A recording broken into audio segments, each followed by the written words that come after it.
Կաթողիկոսին երբեք ամբողջ մեր պատմության ընթացքում չեն դատել, չի եղել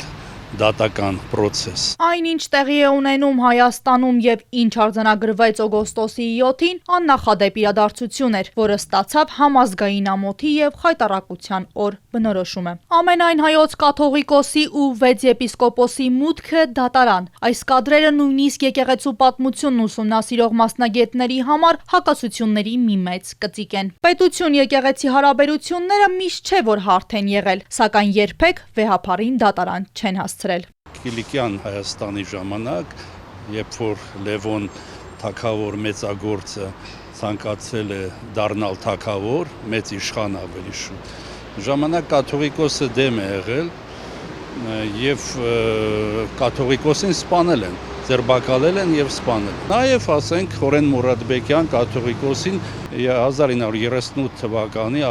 5-ի լույս 6-ի գիշեր իրան խեղդել է։ Նման գործողություններ է արել պետությունը, բայց ասենք, որ բացահայտ ուրեմն դատական ինչ-որ պրոցեսներ լինեն, մեր պատմության ընթացքում նման բաներ տեղի չեն ունեցել։ Հայաստանի պատմության մեջ եղել են կաթողիկոսներ, որոնց հեռացրել են, բայց բովանդակությունն ու ձևն է այլ եղել։ Մասնագետը պատմություններ է հիշում հատկապես Պապ թագավորի ժամանակներից։ Կաթողիկոսին ընտրվում է ազգային եկեղեցական ժողովը։ Եվ ազգային եկեղեցական ժողովը միայն կարող է կաթողիկոսին, ասենք, կարգալուծ անել, թե եթե ձերբակալվել են մի շարք հոգևորականներ, ուրեմն դա միայն կաթողիկոսի շուրջը չի, դա ուրեմն եկեղեցու շուրջն է։ Պատմական գիտությունների դոկտորի համոզմամբ այսպիսի հարցերը պետք է ստանան այլ մոտեցում եւ լուծվեն բացառապես ազգային եկեղեցական ժողովի շրջանակում։ Պատմության ընթացքում եղել են դեպքեր, երբ կաթողիկոսը հրաժարվել է գահից, բայց իր ցանկությամբ։ Մեզ մոտ Եփրեմ Ձորագեղցին ինքն ուրեմն ժամանակից շուտ հեռացավ ըստ իր ցանկությամբ, որովհետև ծեր էր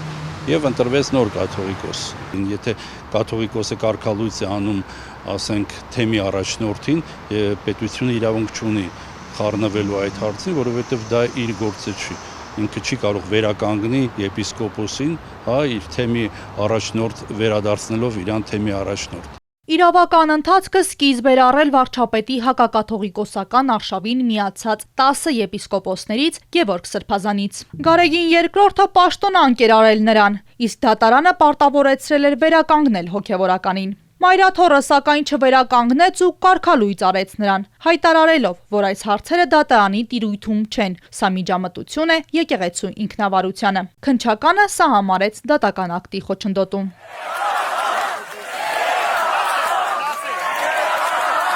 Կաթողիկոսը հայտարարել է, ճնշումների ներքո հրաժարական չի տալու, իսկ մայրաթոռից պնդում են, եկեղեցու ներքին հարցերը պետք է լուծվեն բացառապես եկեղեցու կանոններին համաձայն եւ ոչ պետության պարտադրանքով։